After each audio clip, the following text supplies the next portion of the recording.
Hello students, welcome back to Abhigyan Academy. In today's class, we will be discussing a very important topic, a very important body, organization rather, in the government of India, which is very important from the perspective of economics. So we will be talking about the NITI Aayog today. Okay? Now, first let us understand what is NITI Aayog.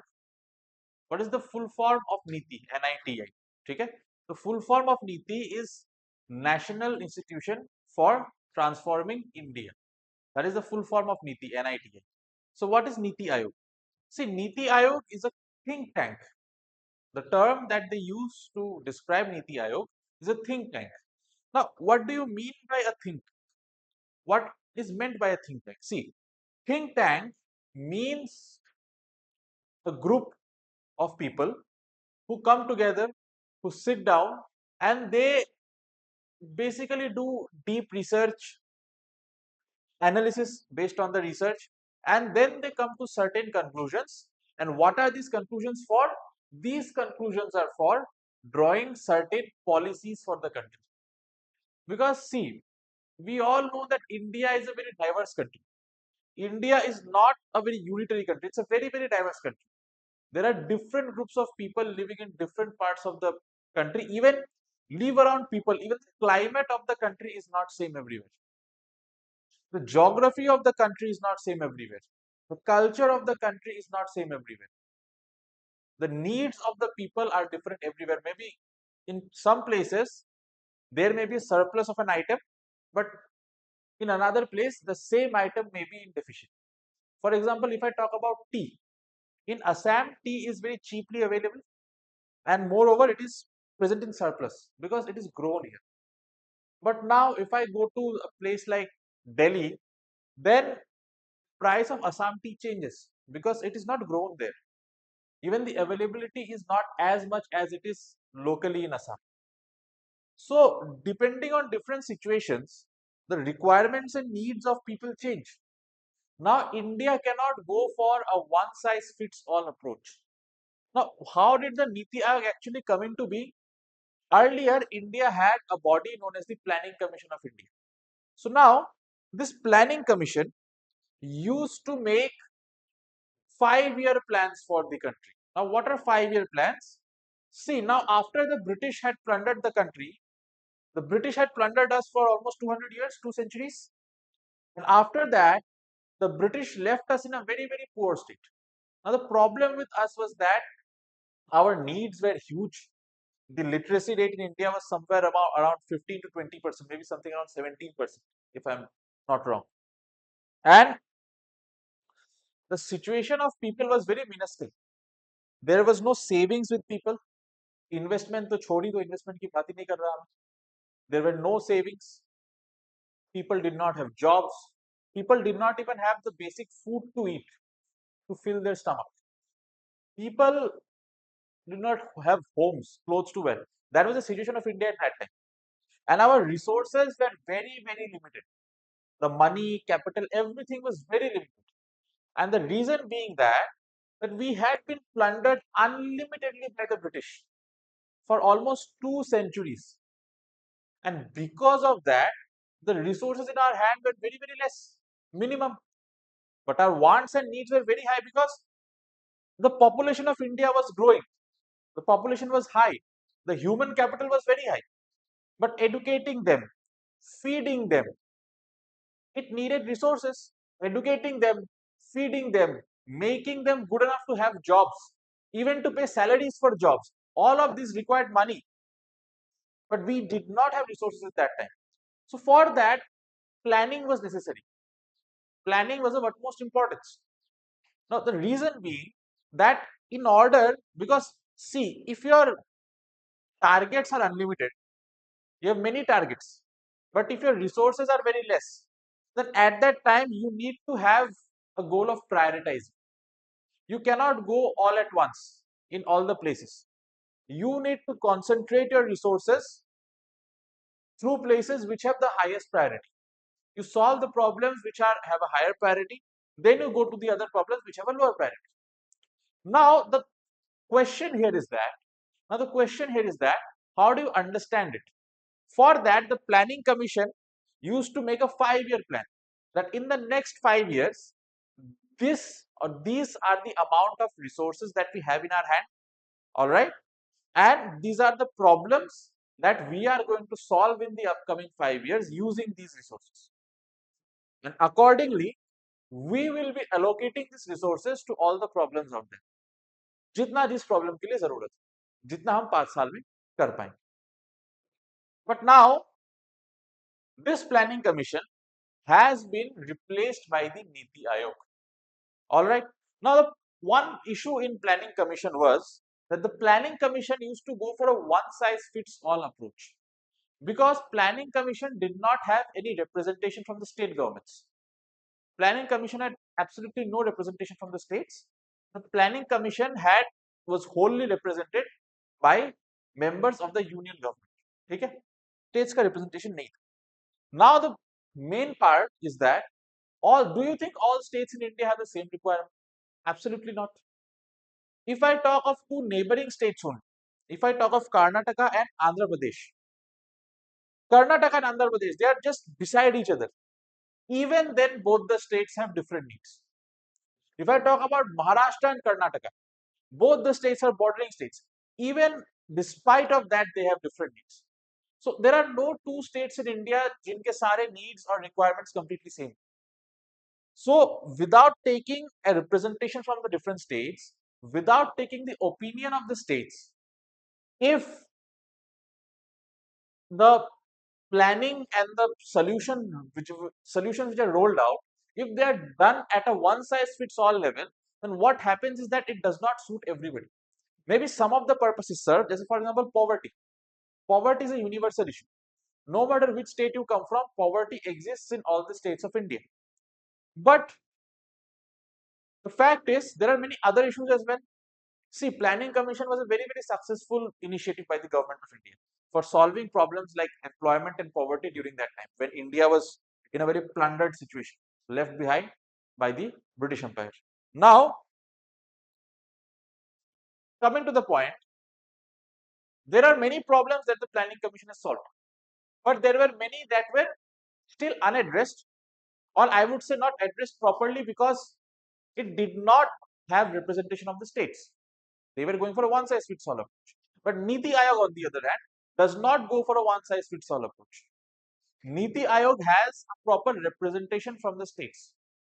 The state representatives from the state government of all states are present in the NITI Aayog.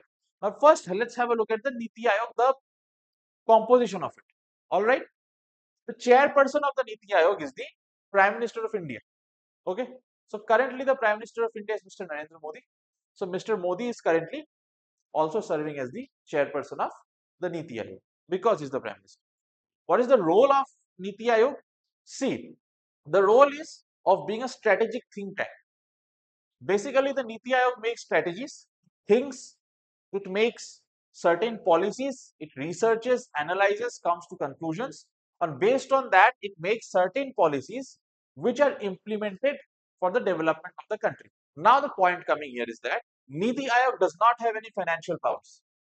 The Planning Commission of India, which preceded the NITI Aayog, the Planning Commission had financial powers, as in whatever money or financial allocation had to be done. Like plans are made, अब उन plans में जितना पैसा डालना है, all right, the money that had to be allotted to the plans, the power of the allocation was there in the hand of the Planning Commission. But there were certain clashes there, because allocation of money, the Constitution of India already gives the power of allocation of money to the Finance Commission. So, having a non-constitutional body, an extra constitutional body, Planning Commission, which was kind of breaching the role of the Finance Commission, that was an issue there. All right. Even though the job was being pretty well done by the Planning Commission, this breach of constitutional authority was another problem. So now NITI Aayog does have the planning power just like Planning Commission, but the difference is that Planning Commission had the power of financial allocation as well. NITI Aayog does not have that. NITI Aayog will forward the policies or the strategies to the government of India, and the government will decide on which plan how much to allocate. All right. Now, other than that, NITI Aayog also has a governing council. Who's there in the governing council? The chief ministers of all the states. Now, here comes the main. It has a proper representation of the state governments as well. Chief ministers of all the states are part of the NITI Aayog. And for the union territories, for Jammu and Kashmir, Delhi, and Pondicherry or Puducherry, since these union territories have a chief minister, the chief ministers of these union territories are also part of the governing council.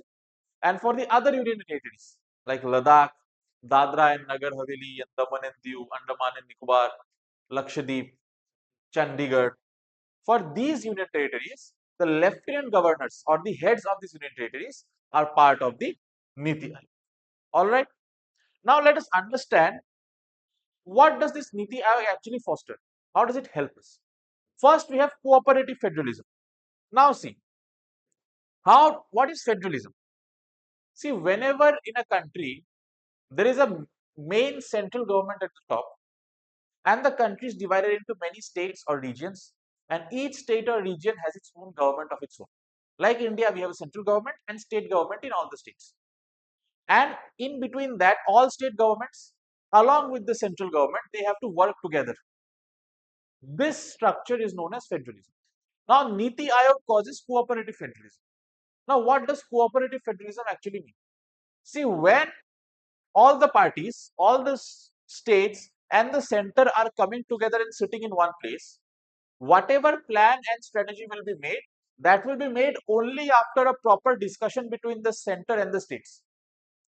So there will be proper cooperation and coordination between the central government and the state governments before making a policy. They will be equal partners, they will be equally responsible, they will be equally powerful in the whole process. So this is how it fosters cooperative federalism. Also competitive federalism.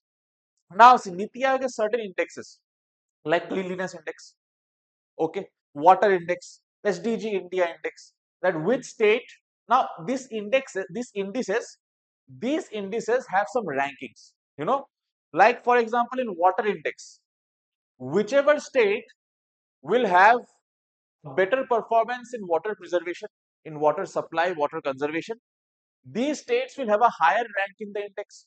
Cleanliness index, whichever states have a cleaner environment, cleaner surrounding, they will have a higher ranking in the cleanliness index. So what happens, अब मोटा मोटा बात यही है कि सारे states को first आना है इस index. Because of that, the states start competing with, it's not unhealthy, it's a healthy competition, that all of them are trying to be the best version of themselves. It's a healthy competition. So in that whole process of being best among all, what particularly happens is that, in this whole process, that अब सब अच्छा करने का try करते हैं, एक दूसरे से बेटर बनने के चक्कर में क्या होता है, all of them end up doing good in performance. So this is something very good that this NITI Aayog is causing. Other than that, there is an office called the DMEO, Development Monitoring and Evaluation Office. So now this is very important because it holds the NITI Aayog accountable. Why? Because if NITI Aayog is making a plan, and if the plan is being forwarded to the government of India and the government is also implementing it, then this particular office will monitor the plan, that after implementation of the plan, what is the performance of the plan, whatever development has happened, how much development has happened, whether it's good, whether it's bad, they will evaluate the whole performance of the plan. And basically this NITI Aayog will also be held accountable. For example, if a plan, God forbid, but if a plan goes south, if it does not go as planned, then it will be monitored. They will evaluate that why did it go wrong, what was wrong, how it needs to be rectified, how it needs to be corrected, and hence there will be an accountability in this organization. All right. So this is what it was about NITI Aayog.